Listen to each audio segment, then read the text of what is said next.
அன்பாலயம் என்றால் அன்பும் அரவணைப்பும் என்றே அர்த்தம். அன்பாலயம் மனநலை காப்பகத்தில் கிட்டத்தட்ட 50க்கும் மேற்பட்டோர் இங்கே அன்போடும் அரவணைப்போடும் தாய் உள்ளத்தோடு அவர்களை பராமரிப்பதும் சிரிக்கலாவதோடு இன்னொரு நிறுத்தனர்.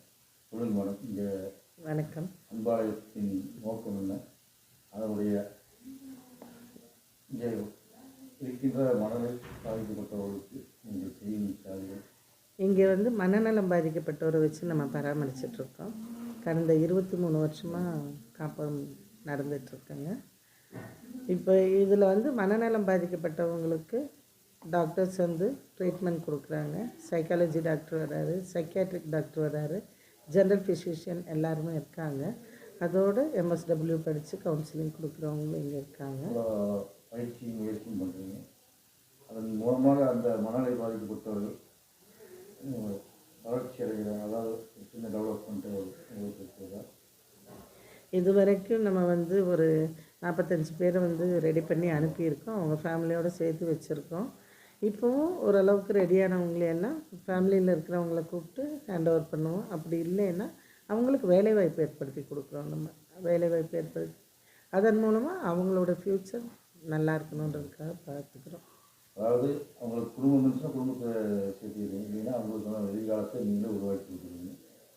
இந்த இதில் வந்து இந்த பராமரிப்பு இந்த பணியில் வந்து எப்படி நடைமுறை சிக்கலும் இருக்குது, சிரமங்கள் இருக்குது. இது எப்படி வந்து சமாளித்து இவ்வளோ பேர் இத்தனை பேரை எப்படி வந்து தாயுடத்தோடு அரவணைத்து ஆதரவு கொடுக்குறீங்க?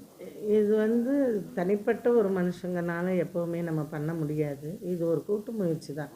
இப்போ என்னோட இங்கே இருக்கிற எல்லாருமே சேர்ந்து நாங்கள் எல்லாருமே பராமரிக்கிறதுனால தான் இவங்களை நம்ம பராமரிக்க முடியுது. ஆனால் இவங்க சிவியர் ஆகிறாங்கன்னா நம்மளுக்கு அந்த சிம்டம்ஸ் முதல்லையே தெரியும். உடனே டாக்டரை கூப்பிட்டு இந்த மாதிரி பண்ணுறாங்கன்றது சொல்லிட்டோம்னா அவர் அதுக்குண்டான மெடிசன்ஸ் திரும்ப ஆட் பண்ணி கொடுக்கணுமா இல்லை வேறு மெடிசன்ஸ் கொடுக்கணுமான்றது அவர் சொல்லுவார். பொதுவாக இந்த மாதிரி பாதிக்கப்பட்டவர்களுக்கு வன்முறை இருக்குது. கண்டிப்பாக. அதை எப்படி இருக்குன்றது அதுதான் இந்த அமாவாசை டைம்லெல்லாம் பார்த்திங்கன்னா, பௌர்ணமி அமாவாசை டைம்லெல்லாம் எங்களுக்கு இந்த ப்ராப்ளம்ஸ் நாங்கள் ஃபேஸ் பண்ண வேண்டியதாக இருக்குது. அந்த மாதிரி நேரங்களில் அவங்க இந்த மாதிரி சிம்டம்ஸ் மாறும்போதே டேப்லெட்ஸ் கொடுத்து அவங்கள சாந்தப்படுத்தி தூங்க வைக்கணும். தூங்க வச்சுட்டா அவங்க திருப்பி நார்மல் ஆயிடுவாங்க. அப்படி இல்லைனாலும் அவங்க அந்த ஃபோர்ஸில் வரும்போது நம்ம அவங்கள்ட்ட கைண்டாக தான் நம்ம அவங்ககிட்ட அப்ரோச் பண்ணணும். அந்த கைண்டாக அப்ரோச் பண்ணும்போது சில நேரத்தில் நம்மளுக்கும் அடியெல்லாம் விழுகும், எல்லாமே இருக்குது. பட் எல்லாம் டாலரேட் பண்ணி தான் அவங்கள்ட்ட அன்பாக நம்ம நடக்கும்போது சரியாயிடுவாங்க. இப்போ அவங்க சில நேரம் இப்போ அடிக்கவும் செய்கிறாங்க, அதாவது அவங்க அறியாமல் செய்கிறது, அதையும் வந்து நீங்கள் வந்து பொருட்படுத்தாமல் இந்த காப்பகத்தில் ஒரு பிள்ளை இப்போ அவங்களும் உங்களை விட வயதானவங்க இருந்தாலும் நீங்கள் வந்து அவங்களுக்கு தாயை வந்து வழிநடத்திட்டு வர்றீங்க. இதில் வந்து உங்களுக்கு பாதிக்கப்பட்ட தருணமோ இல்லை இப்படி இவங்களெல்லாம் பராமரிப்பு மூலம் நமக்கு இவ்வளோ இது இருக்கிறது ஏதோ சோறு ஏதாவது அந்த காலகட்டம் வந்துருக்குங்க?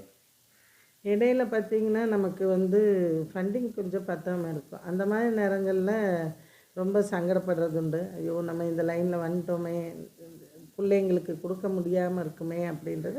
ஆனால் இது வரைக்கும் சாப்பாடு பொறுத்தளவுக்கு நமக்கு எந்த பிரச்சனைகளும் வந்ததில்லை. சில நேரம் டேப்லெட்ஸ்க்கு நம்மளால பணம் கட்ட முடியாமல் கொஞ்சம் லேட்டாக கட்டுற மாதிரி அந்த மாதிரி சிரமங்களெல்லாம் சந்திச்சிருக்கிறோம் நாங்கள்.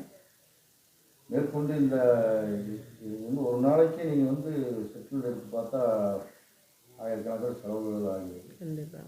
அவங்களுக்கான 3 வேளை உணவு, அவங்களுக்கு தேவையான உடைகள், உறைவிடங்கள் எல்லாமே பண்ணி கொடுக்குறீங்க.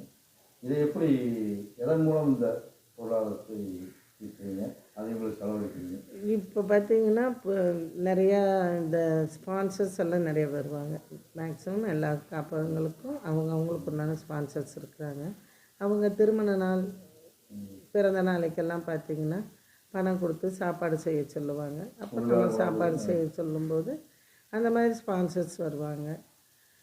ஒரு சிலர் பார்த்திங்கன்னா வீடுகள்லேருந்து கொண்டுட்டு வந்து விடுறவங்களும் இருக்காங்க. அவங்க வந்து மாதமான ஏதாவது மெடிசனுக்கு அவங்களுக்கு உண்டான இதுக்கு உண்டான பணம் கொடுப்பாங்க. இப்போ மருத்துவர்கள் வராங்க, இந்த வந்து சிகிச்சைகள் அவங்களுக்கான அவங்க இலவசமாக இல்லை சேவை மனப்பான்மையோட வருகிறாங்க, இல்லை அவங்களுக்கும் நீங்கள் வந்து தொகை கொடுக்கணும்? அவங்களுக்கும் ஏன்னா அவங்க எல்லாருமே தூரத்துலேருந்து வந்துட்டு போகிறவங்க, அவங்களுக்கு உண்டானது நம்ம ஏதாவது பண்ணி தான் ஆகணும்.